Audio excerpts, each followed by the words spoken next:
Education should be relevant to the needs of the society and capable of transforming the learner into a useful member of the community. Those are the words of Nigeria's former Minister of Education, Babatunde Fafunwa, which underscores the importance of aligning learning with the real challenges of the society and ensuring that education produces not just graduates, but problem solvers and nation builders. Welcome to another beautiful edition of Edu Dialogue on Voice of the People Television, where we bring you insightful conversations, policy breakdowns, and thought-provoking discussions on the state of education in Nigeria and beyond. I'm Matthew Ogunswada. Today on the program, our spotlight is on a very important development. Neco releases 2025 SSE results, recording 60% pass rate, 38 schools caught in exam malpractice. But also ahead, we will be touching on the federal government's new directive mandating that all teachers in Nigeria must obtain a license from the Teachers Registration Council of Nigeria before 2027 if they are to remain in the classroom. But first, let's dive into our main story. The National Examination Council, Neco, has officially released the 2025 Senior School Certificate Examination SSE internal results, exactly 54 days after the last written paper, which held from Monday, June 16 to Friday, July 25, 2025. Announcing the result at a press briefing in Niger State, the Neco Registrar, Professor Ibrahim Ushishi, revealed that out of the 1,358,339 candidates who sat for the June-July exercise, 818,492 candidates, representing 60.26%, scored 5 credits and above, including mathematics and English. In terms of state performance, Kano State led the ranking, followed by Lagos in second place, while Oyo secured third position. The registrar also disclosed that 38 schools across 13 states were involved in mass cheating during the examination, and those schools will be invited for discussions, after which inappropriate sanction will be applied. Meanwhile, Neco has confirmed the major shift in its examination model, moving away from the traditional paper-pencil test (PPT) system to computer-based test (CBT) model. Both private and public schools will be included in the first phase of this transition. To help us break down this conversation, we'll be speaking with Lawal Ekundayo, an educationist, and of course, Godsent Ogbebo, an educational rights activist. We will share insights on the implication of these results and the future of Nigerian examination. Thank you so much for joining me on the program, Mr. Lawal. Good afternoon to you. Good afternoon. All right, so let's begin with this conversation. What is your general assessment of this year's Neco results? Well, to be frank, I didn't do adequate monitoring, but to me, it's not bad. It's not bad. I use the word "it's not bad." I'll just put it as a fear, because examination is not a true test of a student's ability. We know that, so we should not be putting too much emphasis on this general examination. So what is the true test of students' ability? No, that's what we call a continuous assessment. When you say continuous assessment, majorly you have to talk about the skills, because we have 3 areas of of human aspect. We have the cognitive, which has to do with intelligence, like calculations, what you can. We have the affective, which has to do with how you appreciate your environment. And then we have the psychomotor, which has to do with what you do with your hands. All right. So all of these ones fashion into that continuous assessment. That's why if you go to in drafting philosophy of education and policy, you now see the direction where you want your education to go. Then you now see which one you are giving more priority to out of all of them. Like China now, that's why China is very good technically. You see, manufacturing is booming there because they put more emphasis on the skills. That is the psychomotor. They put more emphasis on that. So putting more emphasis on that, that would direct your learners to that area, and then they acquire the skills, and then you develop. So when you have that continuous assessment, so a certain percentage for what you can do. Let me give you an example of biology and Greek. Biology, we have is divided into 3. Biology is divided into 3. Yes. We have the one you do on the board. You have the one you do in the laboratory, and then you have the one you do on the field. The reason why the field is there because it has to do with living thing. Biology is study of living thing. So you can't come to the board and describe, draw living thing and say you are teaching biology. It's absolutely not right. So where does alternative to practical comes in biology? That alternative, what they assume is that you are familiar with it. You've already done WAEC, you familiarize yourself with practical, with every necessary thing. So what we want to test is just what you have familiarized yourself with. You have undergone. That's why they call it alternative to practical. Thank you so much, Mr. Godsend. Good afternoon, and thank you so much for joining me on the program. Yeah, good afternoon, sir. All right. So with only 60.26% of candidates passing with credits in mathematics and English, how would you rate the performance of Neco compared to the previous year? Okay, thank you very much for that question, Mr. Matthew.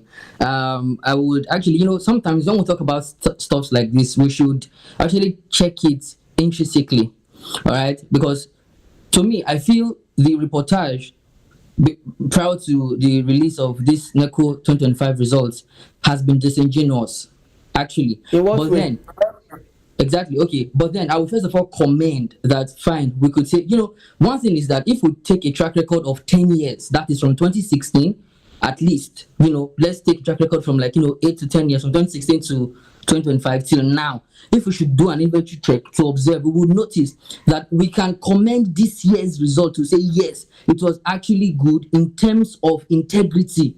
And I know that integrity is something that sells. Integrity is something that you can take to the market and they will use it to withdraw even beyond the balance you have. I know integrity is good, and we can also attest that yes, this 2025 release of Neco results can also we can give them credit for the examination process. You get, but aside that, I wouldn't say it was a good result based on percentage, but it's a good result based on integrity and the academic performance. But over 60% of candidates were assumed to have passed, obtaining 5 credits in English and mathematics. 60%. To give you statistics from 2016 to date, right? Now, if we should check, the success rate in 2016 was 85%. That's 85% having the 5 credits in math and English. Then see, what I notice is there's a volatility, and by that the result is not stable based on the success rate. If we should want to really attest and give a thumbs up to what Neco is doing, we can give a thumbs up for this year based on integrity. But now check it again. In 2017, it was 77%. In 2018, it was 72%. Then in 2019, it dropped. In 2019, it was 48.5%. Now watch, I'm trying to explain the volatility level of this result. That's why I find what some of the media houses are reporting prior to this result, prior to the release of the 2025 Neco result, as disingenuous. Now in 2019, it dropped to 48.5%. Now take a look at it now from 2020, it increased again to like 66 or 67%. Then in 2021, it increased again to like 61%. Then in 2022, it dropped again. In 2022, it reduced to 60.6%. All right. I know we are happy that this year's one was around 60.26, just 26. But if we should look at it again, now, having said that, there's a volatility level from 2019 to 2022. We could see how it dropped. 2019, it was 48%. 2022, it was around 60.6 or 7%. Then 2025, we're having 60.26%. And we want to hail and give credit that, this result, the release of the result was perfect. It is good based on integrity. Integrity is something that can set a nation. Now, given even the academia, yes, it's something that can set us forward. Yes, we have integrity, but in the eyes, if we should really check it, look at it with the ego's eyes, we will tell that based on success rate, based on the percentage of pass or success, it is not really so sophisticated. All right, so talking about integrity, which you of course mentioned now, how serious is the issue of examination malpractice, given that 38 schools were implicated? And what kind of sanction would you even recommend for schools caught in this act? Okay. Now, based on this, I would also come again with statistics. I mean, when I saw this, the release of the results, Neco 2025, I was pumped up. I was happy, and I was ready, preparing myself for anything that would happen to like, an open air or ground where I would need to share my views and really, need to bring Nigerians to a plane and a point of sincerity and tranquility. All right. Now, prior to this, now let's talk about this examination malpractice. I would say now something happened. The malpractice reduced. Yes, let's give them credit for that. That is now based on integrity and the process of the examination. And about 38 schools were caught in the act. And do you think it's still reduced that way? I'll give you statistics right now. The thing is that yes, over around 38 schools were attested to, like, okay, yes, they were involved in malpractice. But let me tell you the truth, and based on statistics, it was the percentage reduced in number this 2025 in 3,350 something numbers based on malpractice. Now, it reduced drastically in the sense that the percentage is 61.6%. Now, let's look at it. The percentage of malpractice in 2024 was 10,000, over 10,000. 10,000 malpractice rate in 2024. That is appalling. That is bad. That's why I would say that I can commend Neco that, okay, yes, based on integrity, they tried. But talking about, is this result good? No. But we can still say, okay, they are trying. But in integrity, they tried. 3,000, almost 4,000, 3,000 plus, based on numbers, were involved in malpractice. But in 2024, it was 10,000. We could say, okay, yes, they tried. And, the measures I would say that could reduce this examination malpractice is one of the major things that I discovered that even other advanced nations are using is this technology, which is the new thing. I don't know if it's new, but if they would want to imbibe that culture of CBT, there's something about biometric. I tell myself something that even if it is that we are trying to curb a certain level of corruption in the education system, sometimes it cannot be totally eradicated. But one thing is that we can curb it, we can reduce the impact of malpractice. All right. Now, this biometric can help, which is, we are all keen to involvement, right? All right. Evolving. Yeah. So one thing I know now is that there's something eminent, maybe in the board of Neco or the education system, where they would now want to welcome the CBT system in Neco. In that way, we can be able to checkmate. All right. Thank you so much for your contribution. Thank you so much for your contribution, Godson. Let me come to you, Mr. Lawal. Do you believe that transition from paper pencil examination to computer-based tests will help reduce this malpractice? And how ready do you think are Nigerian secondary schools for the full computer-based testing? Now, let me state my own opinion. I'll first of all clarify more. I will extend my explanation on that continuous assessment. Now, continuous assessment is not an exam or a test that you do once. Like, we are going to have tests today. Continuous assessment is everything you are doing, they are continuously assessing you. Do you attend class regularly? Do you answer questions in class? Do you ask questions? Do you take part in activities? Do you do your practical? Do you do your assignment? So all those ones packed together will now form your score. Okay. Will now form your score. Because we believe that if you attend a class, you are exposed to an experience. Something has changed inside you. So that thing must be assessed too. So that is about continuous assessment. Now, this CBT, that everybody is talking CBT doesn't really curb examination malpractice. I'll tell you why. So? Yeah. Because it is man-made and it can be manipulated. In what way?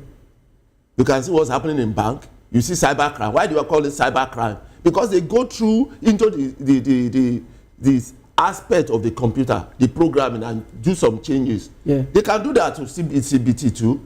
So even when inside the machine, they can do that and make changes. When you see, in those days, when they started with this 634 system, they said school will supply 40% of the scores. Then the WAEC you do or Neco will supply 60%. But later I discovered that schools were manipulating. That's why they stopped that. Now, if we want to curb examination malpractices, yes, you have to build confidence in the students that this exam is not a devil to be feared. That's one of the major problems. I noticed, I think students fear examination. Yes, who can do very well. They even know it. You see that they still go for tension. Yes, they still even go for they go for expo. They go for malpractices because that confidence is not there. It's just one thing you put on their table, and it looks so anomalous and so fearful that they lost that confidence. Now, if we make a continuous assessment, every year in your school, I mean every term, WAEC will assess you. Neco will assess you. Another examination body. Yes, they'll be assessing you. As the school is assessing you, they too will be assessing you, collect their information. So, like you are in SS1, you are going to do WAEC in SS3. So, WAEC and Neco will assess you from your SS1 first term. They too will have a means of assessing you. If it's something small, if it's something to build, if it's something to do, if you are in science, they come and assess you in practical. Okay, maybe small thing you are doing in your, they have their own score. Your second term, they have their score. Your third term, they have their score. Now they collect everything together. You see, that is continuous assessment. Then they will not give you the final exam. So that final exam may be 40%. What they have been accumulating together may be like 60%.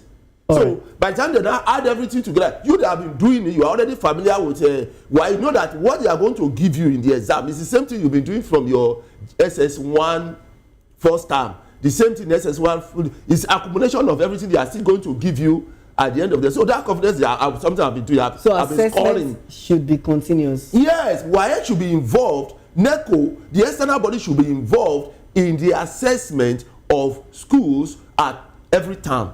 So it shouldn't be when it is only SS3 that they have only WAEC. Even from SS1, they should have external bodies coming to access them. Yes. That's what you are saying. So that they can familiarize themselves with the process of education. And it will not form part of their scores at the end. I mean, SS3, what you have been doing, WAEC has been accumulating. So you already know where you are going. Because if at 60%, you are already scoring at 50/60. And then WAEC is now giving you the final one as a 40 marks. Of course, if you score 20/40, if you add it to 50, you score 70.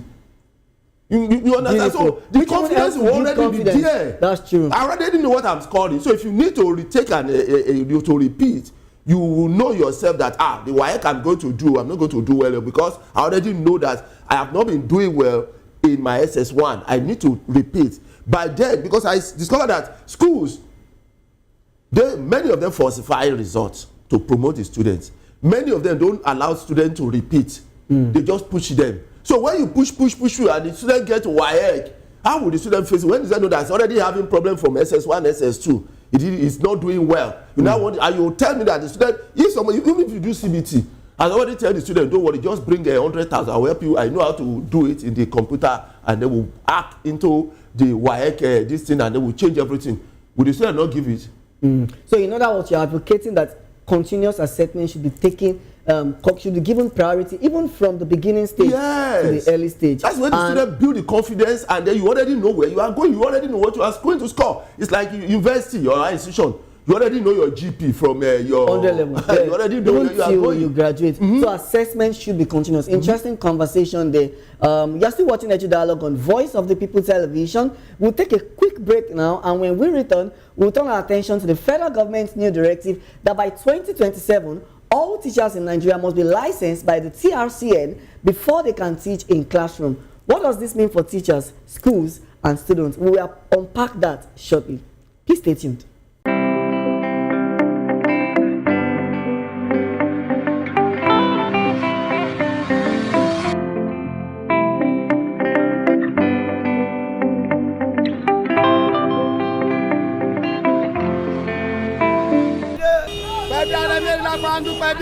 Good morning. It's the start of a beautiful day. Well, start your day right with a healthy dose of news, fun, and inspiration.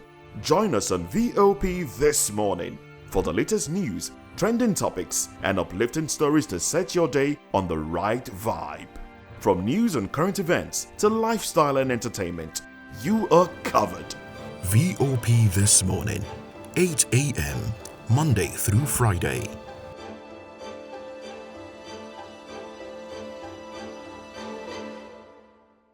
The 2564 is coming up on Burning 9, right? The 2564 Atlantic Tower. What happens in the hush behind hangar doors? Who signs the papers that gamble with lives? Which truths were grounded before they even ever had wings?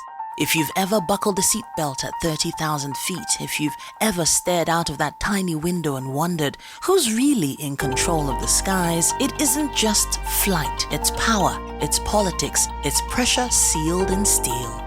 We're peeling back the clouds from runway risks to sky-high secrets. We're diving deep where most dare not to look. Aviation Scope, every Sunday at 7 p.m. only on Voice of the People TV. We don't just report, we reveal. We don't just ask, we uncover. Because when it comes to the skies, ignorance is turbulence. Aviation Scope, the sky isn't the limit, it's just the beginning. Ever wonder what inspires your favorite gospel artists? Explore and discover the rich heritage of continental gospel music and how this transformative journey has evolved and shaped cultures around the world. As we dig deep into archival treasures, feel the energy in our praise jam, Gospel Fusion on Voice of the People television. Tune in this Sunday, 3 to 4 p.m. and be part of a transformative experience that uplifts and inspires. Join us as we explore the transformative power of gospel music and its ability to uplift spirits and unite hearts. Tune in this Sunday, 3 to 4 p.m. on Voice of the People television. Gospel Fusion. Let's fuse our hearts in praise and joy.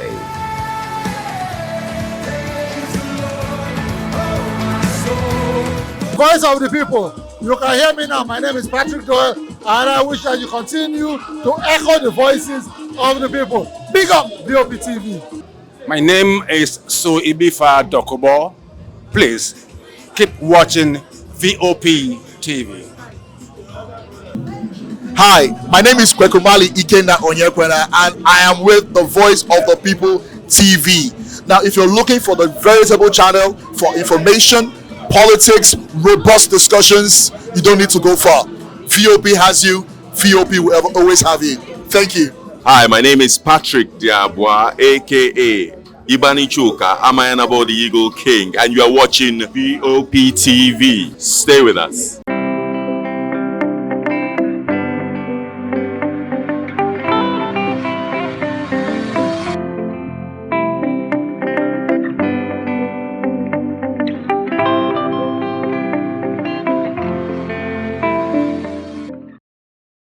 Welcome back to the program. The federal government has announced a new policy mandating that all teachers in Nigeria must obtain a license from the Teachers Registration Council of Nigeria, TRCN, before they are allowed to teach in the classrooms. This directive, issued by the Ministry of Education, is aimed at raising teaching standards, improving professional development, and ensuring quality education nationwide. Unveiling the framework in Abuja, the Minister of Education, Dr. Tunji Alausa, said no teacher will be permitted to teach without TRCN registration and certification, warning that uncertified teachers and non-compliant schools risk losing accreditation. From 2027, both public and private schools will only be accredited as examination centers if their teachers hold valid TRCN certification. The government says the reform is designed to professionalize teaching, boost accountability, and restore public confidence in Nigeria's education system. TRCN is not a bad idea, right? So many teachers have actually keyed into it. But as much as they are trying to make it compulsory for teachers to do it, they should also make it, they should fine-tune it so that it can also look at ways teachers can key into it. Because we had a lot of programs. Teachers are not just teachers, they are busy. They are parents. We have a lot of things going on for us. So they should make it, if possible, do like a research, ask teachers what they need or how they can key into it to make it easy and simple. Because I also hear that it is very expensive now. Formerly it was, very affordable, but now it's too expensive. And the way Nigeria is, people will first of all look at basic before they jump into. So it's a good one, it's a professional course, it helps you and it gives you edge. So why not? If not, teachers should key into it. It's a good one. It helps teachers to be the 21st century teacher. When you are not a 21st century teacher, you find it difficult to impart knowledge to these ones. If this is one-on-one teaching that they are using before, if you try to use it for children now, you won't pass knowledge to them. you won't pass. And it's only a 21st century teacher that could actually impart into these ones. You need to come down to their level. And for you to have such teacher, you need to do that such professional course. Do you understand? So it actually bring out the best in the teacher. It's good, yes. But my challenge is for about those teachers that they didn't read education. Like myself, I did mass communication. I didn't do education. I didn't have anything about education, which is a very difficult for me to do. I can't apply for it. If only I will go for my, PGD, and I did education in my PGD, then I will able to apply for it. So they should look into it. It's good, but consider some that they didn't read education and they are teaching. I actually find fulfillment in what I'm doing. I can't even see myself in any other professional course than this teaching job. I'm fulfilled in it. So, do you understand? And we are talking of money here. For my PGD, after my PGD, now apply for the, the course and all of that. TRCN is actually a good council because it speaks about professionalism, making people to be professional in what they are doing, majorly the teachers. And as wherever you are, you must be professional. You must do everything you are doing, whatsoever has been committed to your end to do professionally. So I would say what they are doing is right, but if I may suggest, they might still give schools more time so that all teachers can get certified instead of, because since 2027, this is 2025 already, that's 2 years. So to get everybody certified, I would suggest they give more time. They have to give all the teachers a kind of a time to be able to certify themselves, because it's a good thing. If an accountant have an ICANN and the lawyers has they have to go to the bar before becoming a barrister, something like that. So teachers should also have a license program that will also make them a professional in their field. But they should also make it work a kind of soft landing, friendly for the teachers. The last time I did mine, for me to be able to acquire the material I read, it was not readily available. So we have to start calling friends, calling people, and at the end of the day, because there's no school where you have to go, for that professional course, you have to read on your own. So they have to give you material to read on your own, and you're going to be examined. So they also have to make it soft, and I learned that the prices has also, on a high side now. So if they really want many teachers to queue into that very noble, idea, they have to also make the price, reduce the price so that more teachers will, queue into it. I feel the government should also assist, because running that course is quite expensive, as I heard. And if they think they want to mandate schools to be registered under the TRCN, it's not really going to make teachers, it's not really going to make teaching very easy, and it's not going to be easy for schools, because it's not everybody that can afford it. I believe this teaching thing it's all about the mindset. Sometimes the certificate doesn't even work. Some people have these degrees and they have nothing to show for it. Why some, they are just, they don't have any certificate, but they have a lot to deliver. So I feel the government should help in slashing down the price, so that every teacher should be certified. Still with me to unpack this conversation are seasoned educationist Lawal Ekundayo and of course Godsent Ugbebo. Let me come to you, Mr. Lawal. How do you assess the federal government decision to make TRCN licensing compulsory for all teachers? It's funny. Anyway, my own is that it is not TRCN that makes a teacher a professional. It's your qualification. Because without that qualification, you can never be part of TRCN. So qualification in what sense? Education now, you must do education throughout your university days or maybe college of education. You must be exposed to education in that area before you now get registered. It's not the TRCN that makes, because TRCN doesn't do teaching practice. You don't do the practical. Who are those that even do TRCN? How do you even get licensed for TRCN? Are there schools, are there training institutions? Yes, what they do is that you just you go for an exam. Okay. And then when you pass the exam, you'll be certified. With the TRCN certification. Yes. All right, so does this negate those that have educational background? Or irrespective of you having educational background, you must do TRCN? No, it's for those who do not. Yes, who did education? Okay. In school, as qualified as they did education in school, like maybe College of Education. Yeah. You graduate from Faculty of Education. In universities. Yes.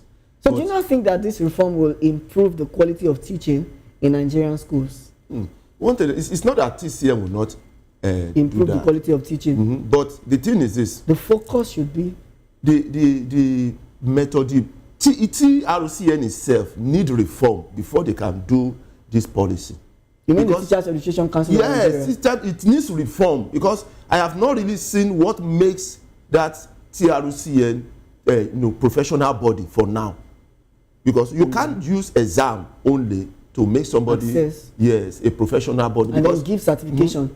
One, education is not about what you know. It's about how to impact it. Education is not about what you know, how to impact it. Yes, you may be very good. You may score, you may be the best student in the whole of the world. But when it comes to what you know, getting it into the head of somebody else, that is what education is about. You have to transfer what you know to this person. So how do you make this person that did not know it to know it? That is what education is totally about. It's not what you know. We call what you know your subject matter. But the methodology to impact it is what makes you a teacher. So in other words, the methodology is very, very important. Yes, that is the key to education. So it's not about you are asking me what is my subject. That doesn't make no, you are not. No, you are not. It is when I come and demonstrate the skills to be able to impact it that makes me an educationist or an educator. So when you now go to TRCN, you see that apart from the exam, they don't do any other thing. They don't do teaching practice? So, but teaching practice is a requirement if you're in the university. Yes. If you study any education course, TP, I think it's a requirement. Yes. It's a major requirement. Because that is the aspect that makes you the teacher itself. Not the book alone. That's it. It makes you the teacher. So to impact it. Now, TRCN needs to be reformed itself to make it a true professional body in the area of education. For example, you have to emphasize on this teaching methodology. You do conferences, you do seminar, you do research, you do you develop. There's a reform. We have a reform in the curriculum. The question is, were teachers in the classroom involved? Yes, we have a new curriculum coming on board now. The question is, those who formulate this curriculum, did they involve the teachers who are actually the impactor of the knowledge in formulating this curriculum? The TRCN made it mandatory for government to involve teachers in policy formulation in education. We should ask yes, that these questions are fundamental because the teachers are the one to impact it. Now, I have issues which I've been complaining seriously. If you look at the curriculum, it's overloaded. You can't complete within that short time this curriculum, and we know this since, but they are not looking at that. They keep expanding, adding to it. The question is, those who are imparting this knowledge to students, they are the end users. And they are telling you that those making those policies. No, because the policy is not restricted to those making those policies. It boils down to the teachers, even at the grassroots level. Because they are the one to implement it, and they are telling you that they are having issues. You are not listening to them. You call them for conferences. The TRCN involve them in this thing, and then you now come back and say you are a professor. How are you a professor? How do you protect teachers? All right, let me come to you, Godsent. What challenges do you foresee for this implementation of the policy? And do you think that 2027 deadline would give enough time for full compliance? Okay, yeah, thank you very much. So, well, the one of the prominent challenges I foresee is, first of all, I would see TRCN, as something or a body that is, so engrossed in transitional level. All right, so some problems or challenges are actually eminent. They are not a mystery. Now, one thing is that prior to how can you now be able to obtain or get into the TRCN is that you must yes, you must sit for a particular exam called the PQE exam, which is the professional qualifying examination. Now, the thing is that I don't see that as a major criteria to now, claim or bestow upon someone that you are now a professional in this field. Just an exam. Just an exam to state and to herald that, okay, Mr. So you are now qualified. It doesn't, the intended benefits, if such thing should happen, would be more of theoretical benefits and results that would come in. But the real thing, which is the practical and stuffs that could happen in the real time classroom, would be down. Do you get? It's going to be downwards. We're going to experience a decline rather than the curve to be we experience certain increase, because all these things, I feel one major thing here is that when we are trying to bring laws or regulations or reforms, it should be that we're actually checking at different areas to ensure that, okay, we are doing this, okay, what can we do that would actually make this not to be so effective? Because if you look at it now, based on your second question, the time frame is till 2027. Now, yes, and the registered teachers, according to statistics that we have, is like about 4 million. Nationwide. 4 million. Yes, nationwide. And TRCN brought a report that 2.4 million have already registered, like they've gotten the certification stuff. So we still have about 1.6 million. Yeah.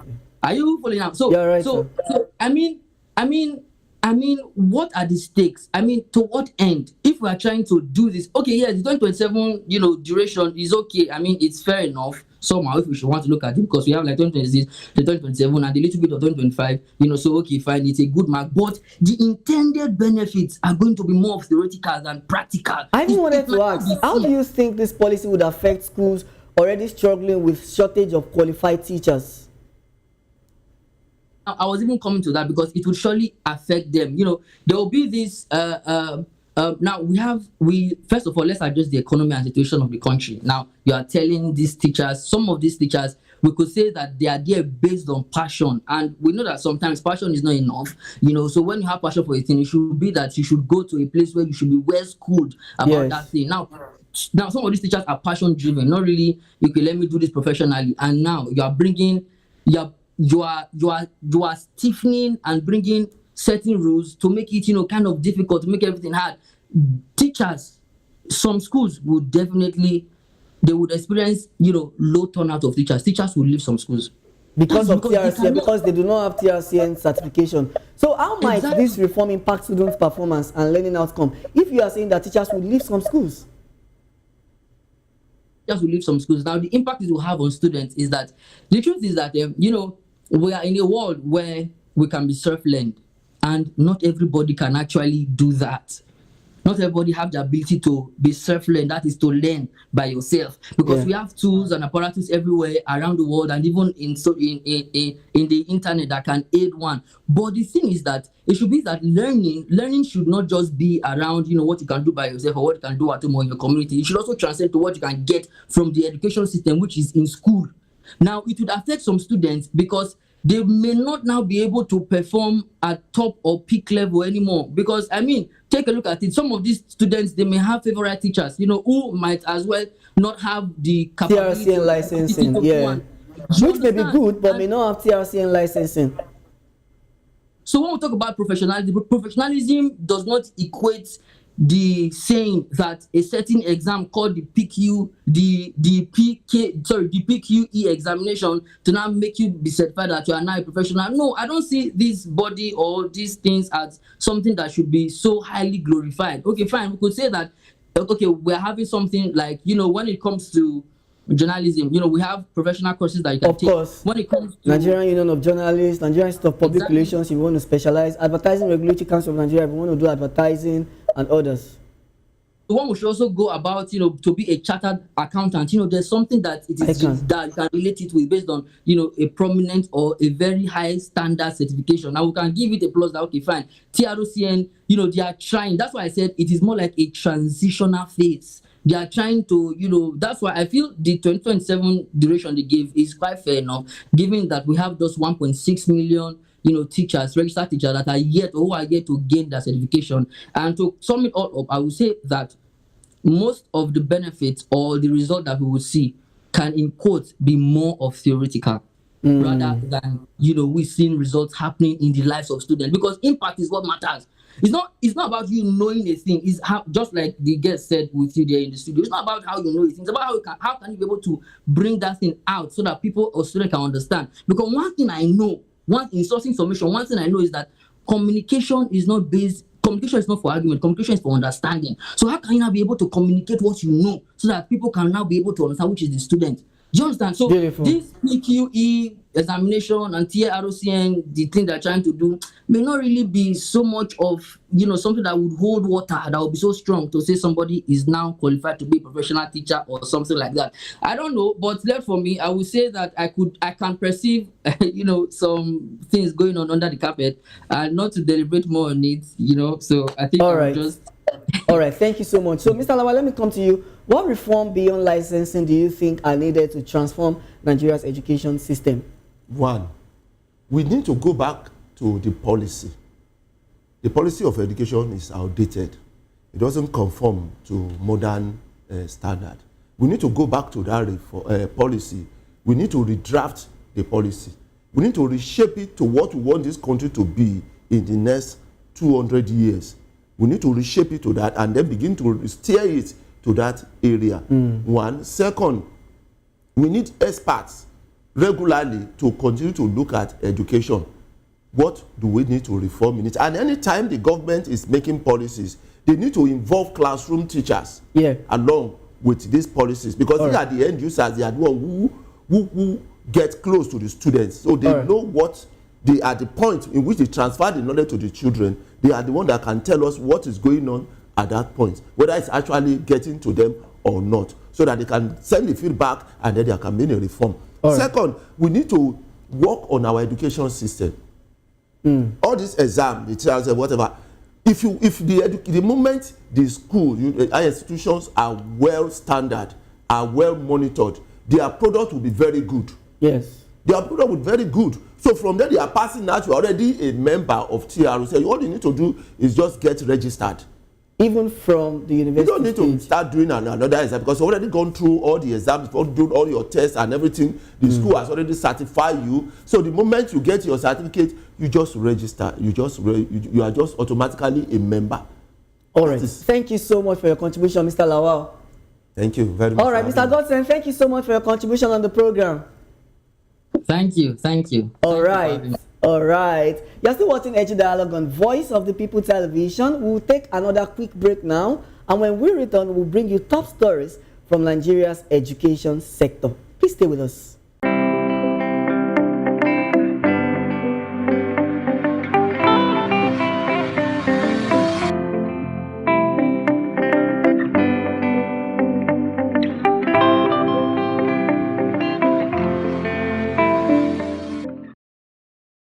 In a world where truth is the ultimate power and opinions scream the loudest, it's time to wade through the noise. Hunger no get tribe! Hunger no get religion! And scan the human interest and trending topics that matter. Stay tuned to The Issues, your plug to the stories making the buzz, from politics to science and technology, social justice, and more. Let's tackle the tough questions and expose the truth. The Issues on Voice of the People Television. Don't just react, understand.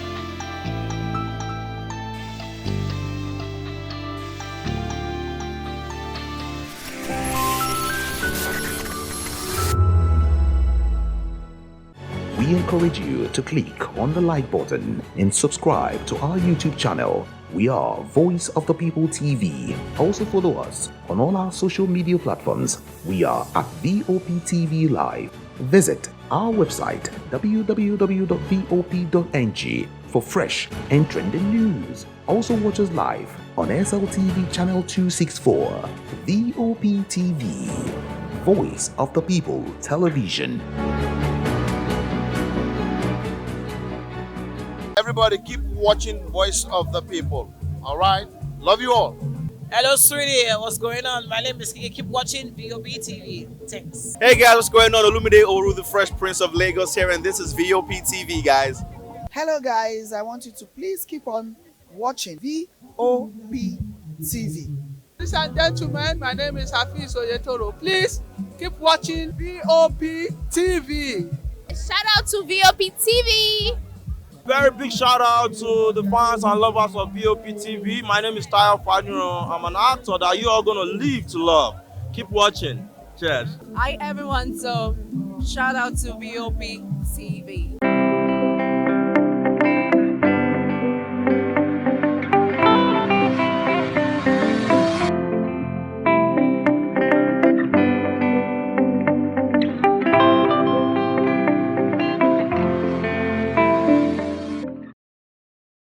Welcome back to the program.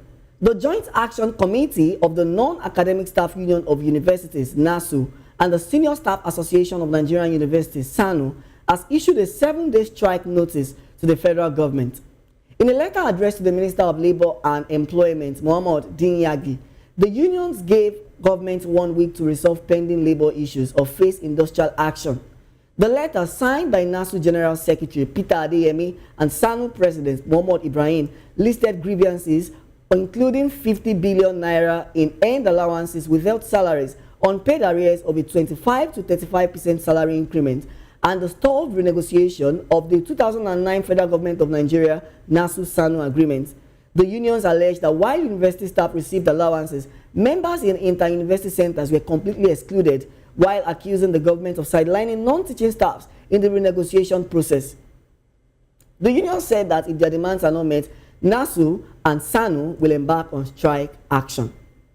The Vice-Chancellor of Osun State University, Uni-Osun, Professor Odunayo Clement Adeboye, has announced that 49 students will graduate with first-class honor at the institution's 15th convocation ceremony scheduled for September 22 to 23, 2025.